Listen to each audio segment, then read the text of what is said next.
नमस्कार, गावरान रसोईमध्ये आपलं स्वागत आहे. आज आपण बनवणार आहोत तांदळाचे कुरकुरीत पापड. यासाठी गॅसवर एक मोठं पातेलं घेऊया. त्याच्यामध्ये एक मोठा चमचा तेल घालून गरम करायचं आहे. तेल गरम झाल्यावर त्यामध्ये 2 ग्लास पाणी घालूया. पाणी घातल्यानंतर मीठ घालूया. आता जिरे घालूया.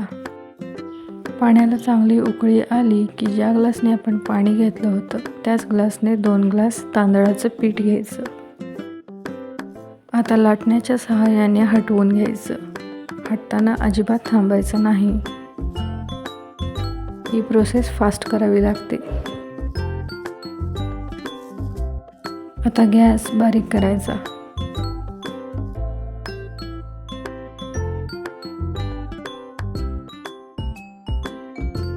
चमच्याच्या सहाय्याने लाटण्याला लागलेलं पीठ सगळं काढून घ्यायचं.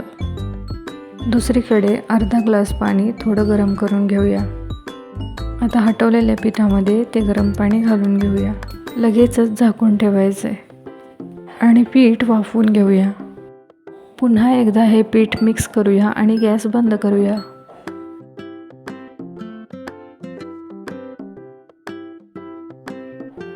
आता पीठ गरम असतानाच एका ताटामध्ये एक ओलं सुती कापड पसरवून घ्यायचं.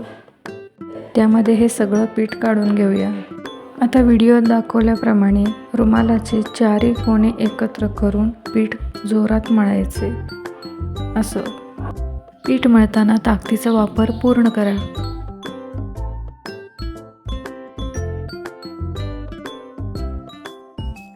पिठाचा असा गोळा बनला पाहिजे. आता समान आकाराचे गोळे तयार करून घेऊया आणि पुरी प्रेसमध्ये वर आणि खाली बटर पेपर घालून असं प्रेस करून घ्यायचं.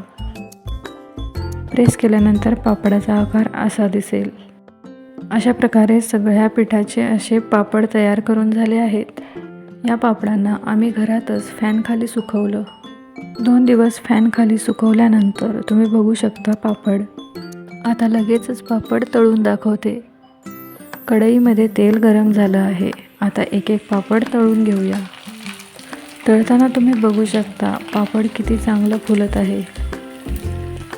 पापडाचा आकार हा जवळजवळ 1.5 पट मोठा होतो. पापड तळून झाले आहेत.